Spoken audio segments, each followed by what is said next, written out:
Coming up next on NewsDepth, President Biden delivers the State of the Union speech. We learn about the history of the political parties. Cities on the solar eclipse path are expecting thousands of visitors. And a local gymnastics team has brought home the championship for the 21st year in a row. NewsDepth is now.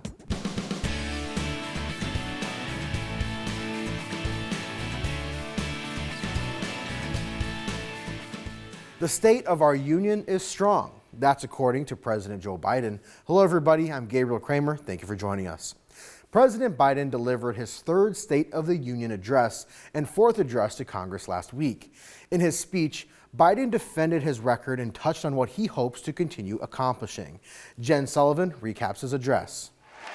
President Joe Biden addressing the nation Thursday. His State of the Union address coming at a pivotal moment for his presidency, highlighting his accomplishments and laying out his plans for what he hopes to accomplish if elected for another 4 years. The state of our union is strong and getting stronger. Thursday's speech comes at a tumultuous time, both domestically and internationally. Americans grappling with high inflation. I want to provide an annual tax credit that will give Americans $400 a month for the next 2 years as mortgage rates come down, to put toward their mortgages when they buy their first home. Biden also addressing the harsh criticism his administration has faced in regards to immigration. I will not demonize immigrants saying they are poison in the blood of our country. But the turmoil overseas taking center stage Thursday. The Israel-Hamas war causing rifts here at home as many Americans worry the president isn't doing enough to send humanitarian aid to Gaza.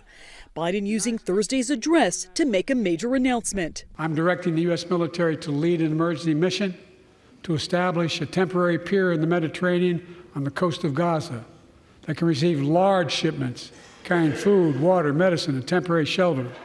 Thank you, Jen. If you'd like to learn more about the history of the State of the Union, check out our Politics on Point video about it online. On March 19th, Ohioans will take to the polls for the primary elections. As a reminder, the primary election is the voting process held before the general election, where members of a political party choose their preferred candidate to represent their party in an upcoming general election. More than a few candidates have already dropped out of the race since the last time we checked in. Former President Donald Trump is now the sole candidate running for the Republican nomination. For the Democratic Party, current President Biden is projected to win the spot on the ballot. There are also 3 people running as third-party candidates. With the countdown to Election Day, we've got a series of Politics on Point reports to prep you for the big day. By now, maybe you're wondering what exactly is the difference between the Democrats and the Republicans, Biden's party and Trump's party. Well, never fear, our Nick Castell has the answer. Take a look.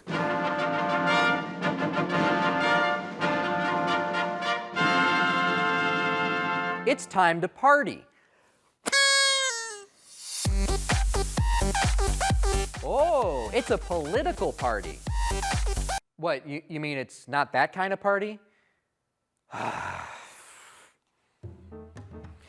Actually, a political party is a group of people that share many of the same beliefs about how the government should work. Political parties are the main way we elect people in the United States. Usually we pick between the 2 major parties, the Democrats and the Republicans. The Democrats are associated with the color blue, and the donkey, which has been their symbol since President Andrew Jackson's political campaign in 1828. Political rivals said Jackson, a Democrat, was stubborn as a donkey, and Jackson latched onto it. So did political cartoonist Thomas Nast, who made the symbol famous. Since then, the donkey has forever been associated with the Democratic Party. Nast also had a hand in the other famous symbol, the Republican elephant. In one of his cartoons, he drew a scene at the zoo, and the Republicans were depicted as an elephant. And that's all it took. Republicans embraced the caricature, remarking that the elephant is powerful, strong, and dignified. Republicans are also associated with the color red, and sometimes the party is referred to as the GOP. That stands for Grand Old Party. But these parties are at odds, not because of their symbols, but because of their beliefs. Most differences between the parties come down to an overall disagreement about the role the government should play in our lives. Although not all Republicans agree with each other on every issue, generally Republicans tend to believe a smaller, limited government is best. They usually believe in personal responsibility, low taxes, and a strong military. Republicans are sometimes called conservatives. One famous Republican is Ronald Reagan, who is known for cutting taxes for every American in 1981. I think the people of this country today want more than anything for government to get off their backs and out of their pockets. On the other side, we have the Democrats. They are the oldest party in the United States, and they believe that the government should take a more active role in people's lives, especially those in need. The Democratic Party typically believes in equal opportunity, protecting the environment, and health care for everyone. Democrats are sometimes called liberals or progressives. One example of a Democrat is Franklin D. Roosevelt, who started a bunch of government programs to create jobs during the Great Depression. Let me assert my firm belief that the only thing we have to fear is fear itself. We've seen the two sides trade barbs and debate over the past few months, and now, finally, it's all about to come to an end, at least until the next election. Thank you, Nick. Spring break is almost here, and this year, travelers are visiting some unexpected destinations. As we already know, a total solar eclipse is set to cross North America on April the 8th. And U.S. cities within the path of totality, like Dallas, Indianapolis, even Cleveland, are expecting thousands of visitors that week. The rare event is happening during a slow time of year for tourism for places like Vermont. And businesses of all types are already preparing and planning for this opportunity. Calvin Cutler has more. It may be cool outside, but travel and tourism preparations are heating up in advance of this spring's total solar eclipse. We're really going to blow it out of the water that weekend. Smuggler's Notch Resort is expecting over 3,000 guests. Staff has a packed schedule: pond skimming, drumming, fire dancing, s'mores, educational programming, and fireworks. We do programming 7 days a week off the mountain. And so we're very well equipped to handle this between food and beverage and our activities department and everyone that's going to work together to pull this off. We're good at this stuff. Others are gearing up and selling Vermont eclipse merchandise. From glasses to mugs to hoodies, the website Moon Over Vermont wants people to remember cosmic history in the Green Mountains. 1312, we'll call it 1315. Retailers are gearing up too. At Crossroads Deli in Waterbury, just a stone's throw from I-89, a major corridor for visitors. General Manager Jeremy Allaire is bracing for people coming and leaving Vermont, fueling up and making a run on sandwiches and creamies. Generally want to hire about 20 staff members. We double our staff by then, with the creamy stand being a big bulk of that. But our deli, our cashiers, all of that we need to buff up and get ready for an event like this, which is going to be huge for this area. April is typically a slow season for Vermont, and the state is working to get information to prospective visitors and telling businesses who may be closed on Sundays and Monday it could be worth opening up. But this would be a great opportunity for folks to maybe change their plans, to just take advantage of the fact that there will be a lot of people we expect coming to the state, again, at a slow time of year. A big swath of Vermont, from Burlington to Montpelier to Newport, will see the eclipse and its impact on the economy. Thank you, Calvin. More than just businesses, city administrators also have some prep work to do before the big event. Arkansas Governor Sarah Huckabee Sanders and state agency leaders have been preparing for the influx of visitors for the past couple years. The state's Departments of Transportation, Parks, and Tourism have their work cut out for them. Aaron Castleberry speaks with officials about preparing for one of the largest tourism events in Arkansas's history. The countdown is literally on. Arkansas Governor Sarah Huckabee Sanders, along with cabinet secretaries and directors, discussed their preparations ahead of the Great American Eclipse, which will happen on Monday, April the 8th. Next month's eclipse has the potential to be one of the largest tourism events in our state history. Arkansas Department of Transportation Director Lori Tudor says RDOT has worked on their plans for 2 years. We know there's going to be delays. Because of that, the state is issuing a construction holiday. There will be no lane closures or active work zones from Friday, April 5th until Tuesday the 9th. Tudor also said RDOT is working with the Arkansas Trucking Association to limit oversized and overweight loads. Park, Heritage, and Tourism Secretary Shay Lewis said that there are events planned at all state parks that are in totality. Each state park that's within totality is offering specific programs, tours, and activities in and around the before and after the eclipse itself. Education Secretary Jacob Oliva said while this is a fantastic tourism event for the state, it is also an educational opportunity, including having school-age students collect light data for the University of Central Arkansas. In fact, we have 60 schools that our students are being trained on how to use the digital devices to capture this data, and will participate in about 45 counties as the eclipse goes through the whole state. The governor emphasized that this event will be a big one for the state and hopes it will keep visitors coming back to Arkansas after the eclipse. Many people will be coming to our state for the first time, and we want to make sure they keep coming back time and time again. Thank you, Aaron. Oh, hey, Newshound. You sound excited about this week's petting zoo. Okay, take it away.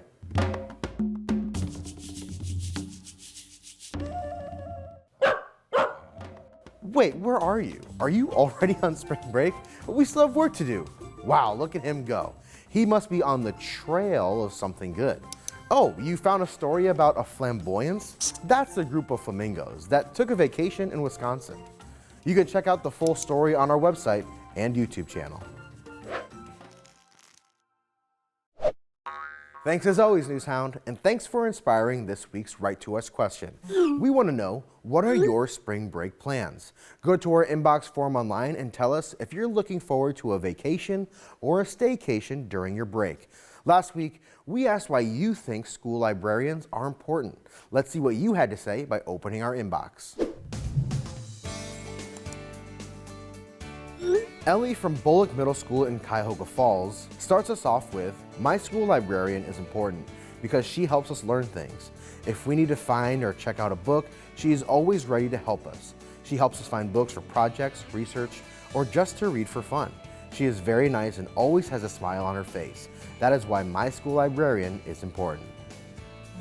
Maxwell from Monroe Road Elementary in Lambertville, Michigan wrote, Dear NewsDepth, my school librarian is important because she helps people when they don't know where to go. She also teaches the school about kindness. That's very kind of you to say, Maxwell. Aaliyah from St. Christopher School in Vandalia said their school librarian helps outside the library as well. My school librarian is not just a normal librarian, she also teaches religion to 6th through 8th grade. She is important because if she wasn't there, what would we do in our classes when we have to read? She also helps make sure that we have a book fair each year to go and get books. Aiden from Sherwood Elementary in Cincinnati thinks their school librarian is innovative. One of my reasons why my school librarian is so important is that he lets us borrow any book. And once I was late and he took a book off the shelf and saved it for me. He does an innovation class in the meantime when not helping kids with his library. And we can do fun things like coding robots or drawing. And Olivia from Olmsted Falls Intermediate School in Olmsted Falls sent us this email. Hi NewsDepth. I think we should have library teachers because if we go to the library and act crazy, there's no one there to tell the kids to calm down and be quiet. Also, if we don't have library teachers, if someone puts an inappropriate book in the library, no adult will be there to take it out. And that's why I think we should have library teachers. Thanks to everyone who wrote in. You know I love reading all of your letters. Now let's move on to sports. Our next story is about endurance, to keep one of the longest running high school sports records in the country going. The Brecksville Broadview Heights High School gymnastics team has just won its 21st straight state championship. 21! Yigal Kaufman caught up with them before the gymnastics meet to talk about what it takes to be a Brecksville Bee gymnast. Brecksville Broadview Heights High School's female gymnastics team, the Bees, just competed for their 21st consecutive state championship. The Bees train out of Gymnastics World in Brecksville, a gym that has been making elite gymnasts for over 45 years. There's definitely a lot of pressure. There's pressure going into every state meet every year. But I feel like we just have to have confidence in ourselves, like just training in the gym, doing what we know how to do, and then going into the state meet with confidence in not only our team, but in each individual self. It takes a lot. Well, I also do club gymnastics, so I practice like 20 plus hours a week, like 4 or 5 days a week. So it's definitely a big commitment, but it's definitely worth it. How do you balance that, you know, your sport, your school, your family life, your friends' life? You know, it's a big, healthy balance of trying to figure that all out. It's not a one and done recipe. It is different every year. You have a whole new set of girls, a whole new set of issues. Every year there's something that impact to the team in a different way that you got to kind of figure out and work through. Known affectionately to her team as Schneidi, Maria Schneider took over coaching duties from her mother, Joan Ganem. Ganem started Gymnastics World with her late husband, Ron Ganem, in 1978. I've known Schneidi for so long, since I moved here like 13 years ago. So she's been a part of my life for forever, and she's just such a supportive person that's always here no matter what I need. Like if I got injured the other day, she like called like 7 different people trying to figure out how she can help me. She texted me every day of the week seeing like how I was doing, if I was feeling better. They're perfectionists. That's what this sport is. So you have to know that a gymnast, especially if they're still around at this age, they are at hand a perfectionist in their own right. So they put their pressure on themselves. We practice together. We do team dinners before every meet. So we go out to dinner as a team. We do team bonding stuff before. It's more before season than during. So we do team bonding stuff then. So I feel like we're definitely very close as a team. The Bees said their confidence was high going into the title defense, but there were some areas that needed work.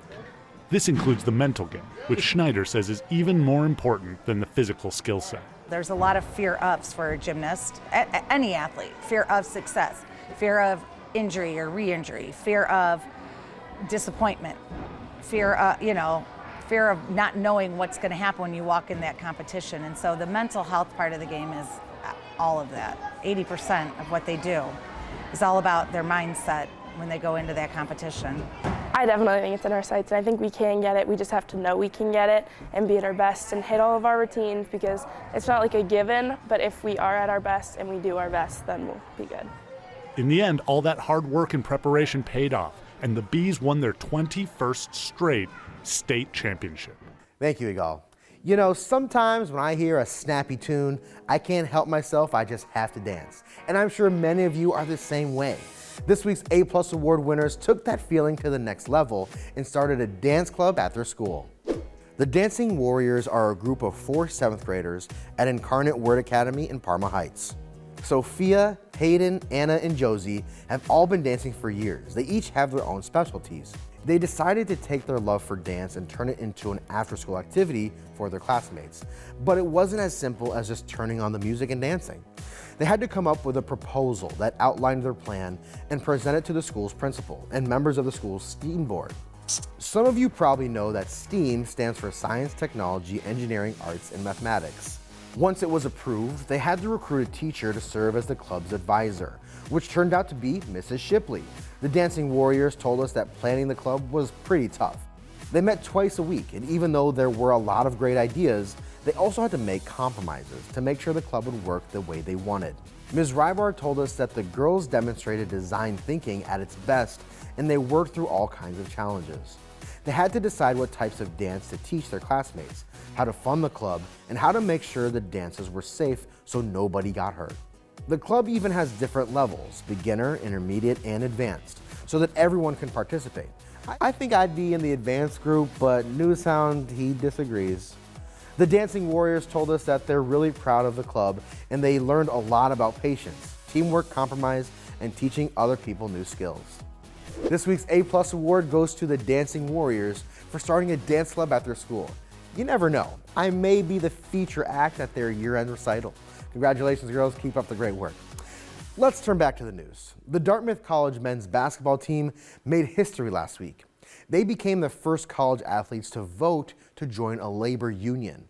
As Ross Keshke reports, it's a significant milestone in the rapidly changing business for collegiate sports. We believe, the NCAA system is out of date, and we're trying to change that. A potentially historic shakeup of American collegiate sports. Dartmouth men's basketball players voting 13-2 to officially join a union. Junior Cade Haskins says this is something the team has been talking about since before the start of their season. I think we knew that pretty early on. We knew it had been done, but I think it became more real after we signed cards and went through trial. Won, and now today, with all the media attention, it becomes even more real. The vote would have the players join the ranks of the local Service Employees International Union. The labor group already represents about 500 employees working across Dartmouth's campus. All of this coming after the National Labor Relations Board officially recognized the student athletes on the team as employees of the school, a classification Dartmouth and the NCAA have pushed back against. The school sharing a statement reading in part, Classifying these students as employees simply because they play basketball is as unprecedented as it is inaccurate.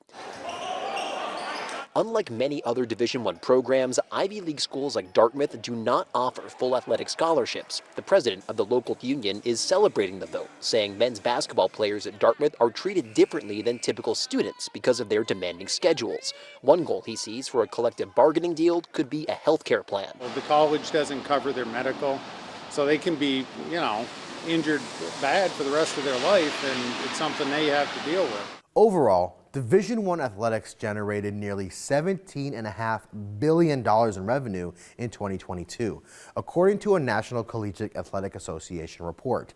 The NCAA has long sought to stop students from receiving any compensation for athletics, other than some scholarships and some modest stipend money. But the Supreme Court opened the door for greater compensation for student athletes in 2021. For this week's poll, we want to know what you think. Should college athletes be compensated? Jump over to our poll page to cast your vote. You can choose between yes, they deserve to get paid, or no, they are not professional athletes. And last week, we talked about Lake Erie, and we asked you what your favorite water activity was. Let's check out the results of the poll. 52% of you said your favorite thing to do was go swimming. About 29% of you said you enjoy just hanging out at the beach. 14% of you voted for fishing, and another 5% of you voted for sailing. Sophomore wrestler Kaylee Graber made history in Minnesota by becoming the first female wrestler to defeat a male opponent in a state high school match. Her impressive performance opens new doors in a sport where girls' participation has quadrupled in the past 3 years. Danny Spiewak highlights this wrestler's career so far. Really, I love the sport. Sophomore Callie Graber's climb to the varsity wrestling team at Northfield High didn't happen by accident. Well, I started wrestling when I was about 4 years old because my older brother wrestled. And yeah, from there I just fell in love with the sport. Last year, Callie won state at the girls tournament as a freshman. And then this year, I wasn't sure if I was going to do girls or boys. I really wanted to challenge myself against the boys, so decided to go for it, and it turned out pretty well. That is an understatement. And from Northfield, Callie Graber. Last Friday, Graber made history by becoming the first female wrestler in Minnesota history to defeat a male opponent in a state high school match. Being the first, has that sunk in yet for you? Yeah, it's been crazy. Yeah, it's really, really exciting to know that I'm the first, and hopefully the first of many to come. Callie won 2 more times over the weekend, and that's going to be the match, to finish in 5th place. Absolutely incredible. It's just a wonderful thing to see somebody competing with their heart and soul out there. Jules Dallascar coached Callie this year as an assistant. I think it's a great thing for girls wrestling. I think it shows that you don't have any limits except the ones you put on yourself. Callie's performance could open new doors. Breaking the ground for all these youth girls that are growing up in the world of wrestling. Over the past 3 years, girls' participation in the sport has quadrupled, with more than 1,000 competing statewide this season. Amazing to show them that, we can compete with the boys and they can do just as much as those boys can. Thank you, Danny. The Iditarod Trail Sled Dog Race kicked off a week ago from Anchorage, Alaska. The Iditarod is an annual long-distance sled dog race. It covers 1,000 miles of challenging terrain, including mountains, forests, and frozen rivers from Anchorage to Nome. This race is considered one of the most prestigious sled dog races in the world and tests the endurance, skill, and teamwork of mushers or sled dog drivers and their teams of dogs. Beth Verge brings us their experience. When you're leading the pack to the Yukon.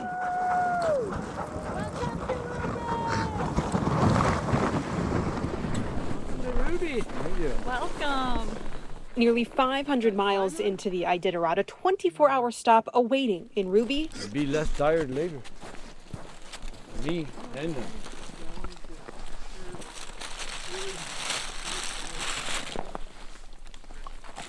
I've done 20, last year I did 24 in Nikolai, and that was the exact opposite of what I needed to do.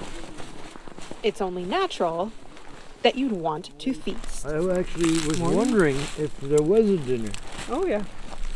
I mean, at night or morning, or I'm gonna be hungry here. Good dogs. Good dogs. First, the dogs. They're eating better than I've ever really had a team eat. Like, the ones that didn't want to, like, that are typically poor eaters, we're playing tug-of-war with the food. And soon after, the musher. But never with a 24, so I have time to, like, hang out. Nick Petit, who's secured finishes as high as runner-up in the last great race on Earth, earning the first to the Yukon Award in 2024 for the 5th time in his Iditarod career, and the freshly prepared 5-course dinner to go with it. Fantastic. Bellies full, rest hard-earned, and a long journey still ahead. This is better. Sorry, Grandma. Wow. Thank you, Beth. I wonder if Newshound has ever considered running the Iditarod. Well, maybe all the training it takes would get in the way of his daily 15 hours of napping. Okay, that's all the time we have for today, but you can keep the conversation going, and there are plenty of ways for you to stay in touch with us. You can write to us. We're at 1375 Euclid Avenue, Cleveland, Ohio. Our zip code here is 44115. You can email us at newsdepth@ideastream.org. Plus, you can catch all of our special segments on YouTube. Hit subscribe if you're old enough, so you don't miss out on any of our new videos. Thank you for joining us. I'm Gabriel Kramer. We'll see you right back here next week.